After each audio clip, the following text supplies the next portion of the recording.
بسم الله الرحمن الرحيم الحمد لله والصلاة والسلام على رسول الله وعلى آله وأصحابه أجمعين أما بعد ناظرین کرام السلام علیکم ورحمۃ اللہ وبرکاتہ۔ مسلمان کے شب و روز کے عنوان سے اس پروگرام کے ہمراہ ہم آپ کی خدمت میں حاضر ہیں۔ آج کی اس ملاقات میں ہمارا موضوع گفتگو ہے مسجدوں کو آباد رکھنا۔ یعنی ہمیں یہ بات معلوم ہونی چاہیے مسلمان ہونے کی حیثیت سے کہ دین اسلام میں اور اسلامی معاشرے میں مسجد کی بہت بڑی اہمیت ہے، اور یہ کہ روئے زمین پر جتنی بھی جگہیں ہیں، جتنی بھی عمارات ہیں، مساجد کو بطور خاص تمام مقامات اور تمام عمارات کی بنسبت بہت زیادہ شرف و فضیلت سے نوازا گیا ہے۔ قرآن کریم میں اللہ سبحانہ وتعالی نے ارشاد فرمایا وَأَنَّ الْمَسَاجِدَ لِلَّهِ فَلَا تَدْعُوا مَعَ اللَّهِ أَحَدًا۔ دیکھو یہ جو مسجدیں ہیں یہ تو صرف اللہ ہی کے لیے ہیں، تم اللہ کے ساتھ کسی اور کو ہرگز نہ پکارو۔ یعنی مسجد اللہ کے لیے ہے، وہ اللہ کا گھر ہے، تو ظاہر ہے کہ وہ مقام، وہ جگہ یا وہ عمارت کہ جس کی نسبت اللہ نے خود اپنی جانب کی ہو، تو پھر اس کا کس قدر بلند ترین مقام و مرتبہ ہوگا کہ جب اللہ کا مقام و مرتبہ بلند ترین ہے تو پھر جس جگہ کے بارے میں اللہ نے فرمایا کہ یہ جگہ میرے لیے ہے، یہ میری ہے، یہ اللہ کے لیے ہے، تو پھر اس مقدس ترین نسبت کی وجہ سے وہ مقام یعنی مسجد کا درجہ بھی انتہائی بلند ترین ہوگا۔ تو پہلی بات تو یہ بتائی گئی اس آیت میں کہ مسجد اللہ کے لیے ہے، اللہ کا گھر ہے، اور ساتھ ہی یہ حکم بھی دے دیا گیا اور اس بات کی تاکید کر دی گئی کہ تم اللہ کے ساتھ کسی اور کو کبھی نہ پکارنا۔ یعنی انسان جہاں کہیں بھی ہو زندگی بھر، اور بالخصوص مسجد میں چونکہ بطور خاص عبادت کی جاتی ہے، تو پھر وہاں بالخصوص مسجد میں، اور یہ کہ مسجد سے باہر بھی زندگی میں کبھی کسی وقت کسی بھی جگہ انسان اللہ کے ساتھ ساتھ کسی اور کو بھی پکارنے لگے کہ کبھی کہہ دیا کہ یا اللہ اور کبھی یہ کہ یا فلان، تو دین اسلام میں اس چیز کی ہرگز کوئی گنجائش نہیں ہے۔ فرمائے کہ ایاک نعبد و ایاک نستعین، یا اللہ ہم صرف تیری ہی عبادت کرتے ہیں اور صرف تجھی سے مدد طلب کیا کرتے ہیں۔ اسی طرح فرمایا قرآن کریم میں فی بیوت اذن اللہ ان ترفع ویذکر فیہا اسمہ یسبح له فیہا بالغدو والآصال رجال لا تلہیہم تجارت ولا بیع عن ذکر اللہ واقام الصلاة۔ یہ جو اللہ کے گھر ہیں، ان گھروں کے بارے میں یعنی مسجدوں کے بارے میں اللہ نے یہ حکم دیا ہے کہ ان کی شان کو ہمیشہ بلند رکھا جائے، اور یہ مسجدیں کہ جن میں صبح و شام اللہ کا نام لیا جاتا ہے، وہ لوگ صبح و شام جو یہاں اللہ کو یاد کیا کرتے ہیں، اللہ کی عبادت کیا کرتے ہیں، نماز پڑھا کرتے ہیں، تلاوت قرآن ہے، اور یہ کہ اللہ کا ذکر ہے اور دعا و مناجات کے معاملات ہیں، یہ وہ لوگ کہ جنہیں ان کی تجارت اور ان کی خرید و فروخت اللہ کی یاد سے غافل نہیں کرتی۔ کہ یہ کوئی بیکار قسم کے انسان نہیں ہے کہ دنیا کا کوئی کام کاج ہی نہیں ہے، دنیا میں یہ کسی کام کاج کے لائق ہی نہیں ہے، اس لیے بس صبح و شام اور یہ کہ 5 وقت جا کر مسجد میں بیٹھے رہتے ہیں، نمازیں پڑھتے رہتے ہیں، ایسی بات ہرگز ہرگز نہیں، بلکہ یہ قابل ترین لوگ، دنیا کے کام کاج انجام دینے والے لوگ، بڑی بڑی تجارتیں، کاروبار چلانے والے یہ لوگ، لیکن جیسے ہی مسجد کے میناروں سے اللہ اکبر کی صدا بلند ہوتی ہے تو یہ اپنی تجارت، اپنا کاروبار اور دنیاوی مشاغل و مصروفیات کو بند کر کے اللہ کی طرف متوجہ ہو جاتے ہیں، مسجد میں حاضر ہوتے ہیں، باجماعت نماز کا اہتمام و التزام کیا کرتے ہیں۔ اسی طرح ناظرین کرام، مسجد کے بارے میں ہمیں یہ بات بتائی گئی ہے قرآن کریم میں اللہ سبحانہ و تعالی کی طرف سے کہ مسجد کی تعمیر، مسجد کو آباد رکھنا، مسجد کے ساتھ تعلق خاطر رکھنا، یہ تو ایمان کی علامت ہے، اور یہ کہ کسی بھی بستی میں مسجد کی موجودگی گویا کہ یہ اس بات کی علامت ہے کہ یہ مسلمانوں کی بستی ہے، کہ مسلمان کی شناخت ہے، اہل ایمان کی پہچان ہوا کرتی ہے مسجد۔ فرمائے کہ انما یعمر مساجد اللہ من آمن باللہ والیوم الآخر، مسجد تو وہی تعمیر کیا کرتا ہے کہ جس نے ایمان قبول کیا ہو اللہ پر اور روز آخرت پر، قیامت کے دن پر جس کے دل میں ایمان ہوگا، وہی تعمیر مسجد کا مقدس کام انجام دے گا۔ اور یہاں مسجد کی تعمیر یا عمارت، اس سے دونوں مفہوم مراد ہیں، یعنی باقاعدہ مسجد تعمیر کرنا، جو اس کی عمارت ہے وہ عمارت تعمیر کرنا۔ اگر کسی کو اللہ نے اتنی حیثیت دی ہو، اتنی گنجائش دی ہو کہ وہ تعمیر مسجد کا کام انجام دے، یا یہ کہ مکمل مسجد نہیں تو کم از کم اپنی گنجائش کے مطابق اس میں کچھ تعاون کرے، کچھ حصہ ڈالے، کچھ شرکت کرے۔ اور اسی طرح یہ جو ظاہری تعمیر ہے، اس کے علاوہ مزید یہ کہ تعمیر مسجد سے مراد یہ بھی ہے کہ مسجد کو آباد رکھنا، وہاں حاضری دینا، 5 وقت باجماعت نماز کی پابندی کرتے رہنا زندگی بھر، تو یوں مسجد کی تعمیر ہو یا مسجد کو آباد رکھنا ہو، دونوں معنی و مفہوم یہاں اس آیت میں شامل ہیں۔ تو جو کوئی تعمیر مسجد کا کام کیا کرتا ہو یا مسجدوں کو آباد رکھتا ہو، کہ مسجد میں حاضر ہوتا ہے، باجماعت نماز کی پابندی کیا کرتا ہے، تو فرمائے کہ یہ تو وہی انسان ہے کہ جس نے سچا اور حقیقی ایمان قبول کیا ہے اللہ پر اور قیامت کے دن پر۔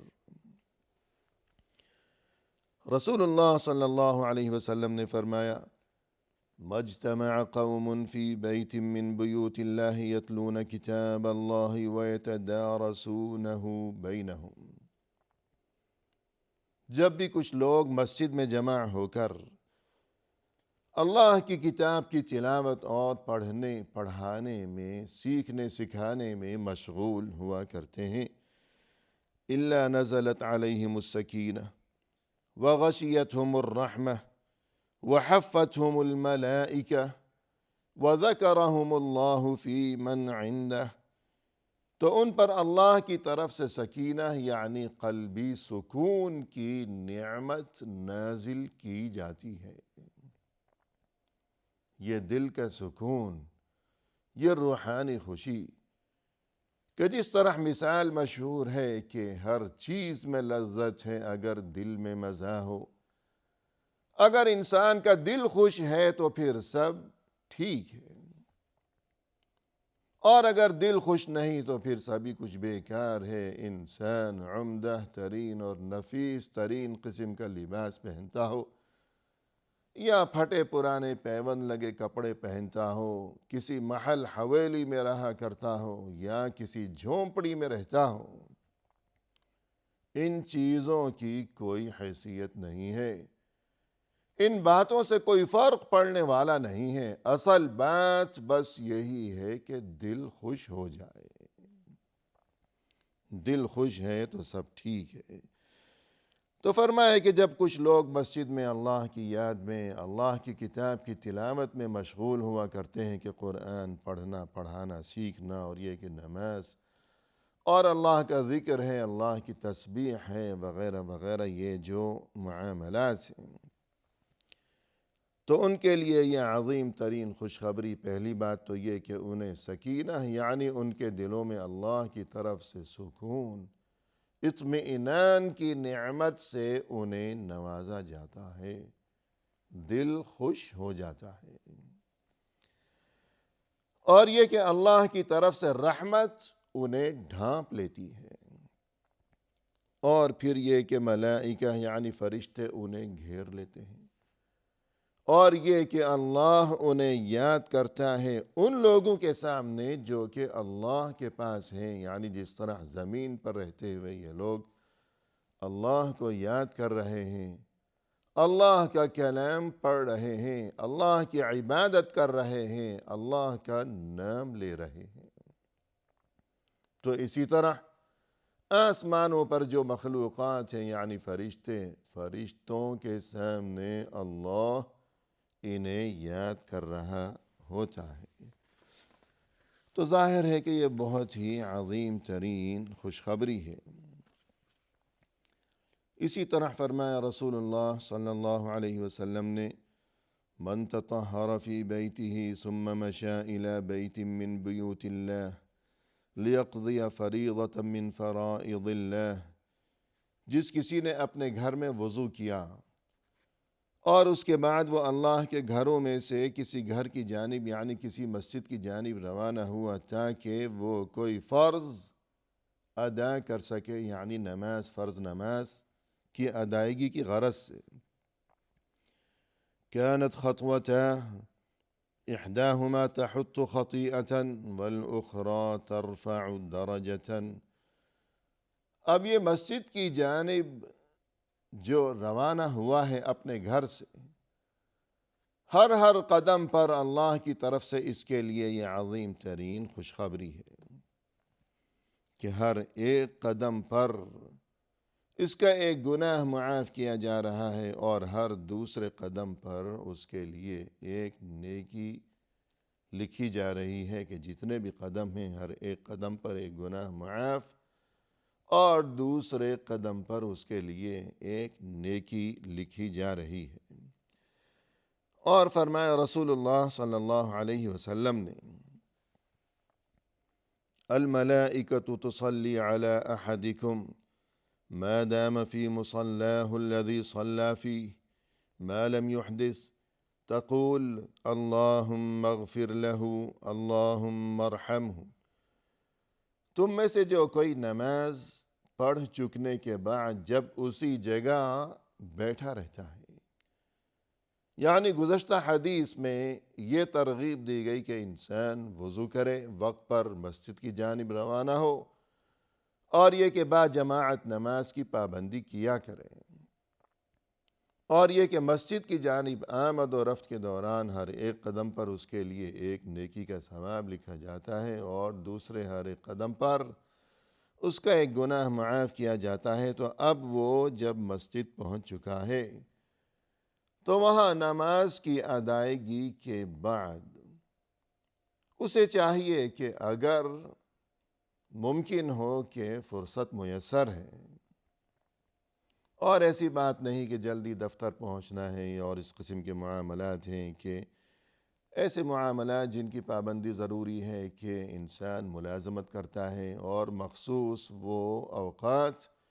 متعین ہیں کہ جن کے عوض وہ معاوضہ اور تنخواہ وصول کیا کرتا ہے، تو ان چیزوں کی پابندی بھی یقیناً ضروری ہے۔ لیکن اگر فرصت میسر ہو تو ہمیں یہ ترغیب دی گئی ہے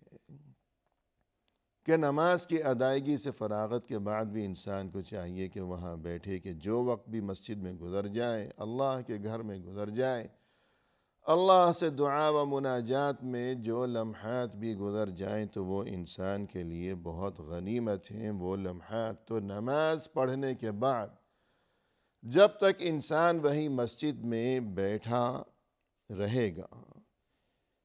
تو فرشتے اس کے لیے دعا میں مشغول رہتے ہیں اور یوں کہتے ہیں کہ اللہم اغفر لہو، اللہم ارحمہ، یا اللہ تو اسے معاف فرما دے، یا اللہ تو اس پر رحمت فرما۔ اور اسی طرح فرمائے کہ لا یزال احدکم فی صلاة ما دامت الصلاة تحبسہ،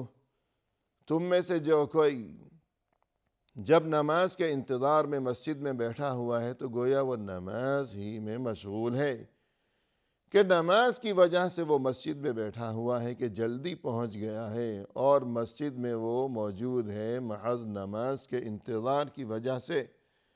تو گویا وہ مسلسل نماز میں ہی مشغول ہے۔ تو یوں مسجد میں پہلے پہنچنا چاہیے، جلدی پہنچنا چاہیے،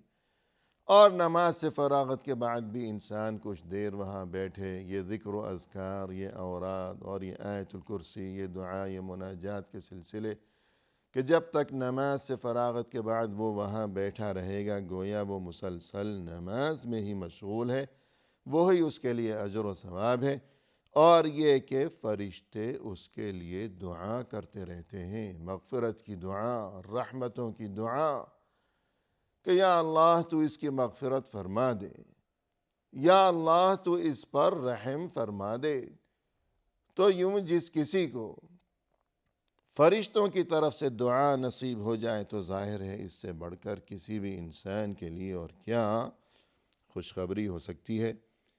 اور فرمایا رسول اللہ صلی اللہ علیہ وسلم نے،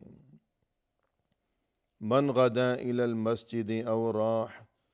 اعد اللہ له فی الجنت نزلا کلما غدا او راح، جب بھی کوئی انسان صبح کے وقت یا شام کے وقت مسجد کی جانب جایا کرتا ہے تو ہر آنے جانے کے عوض، مسجد کی جانب اس کی ہر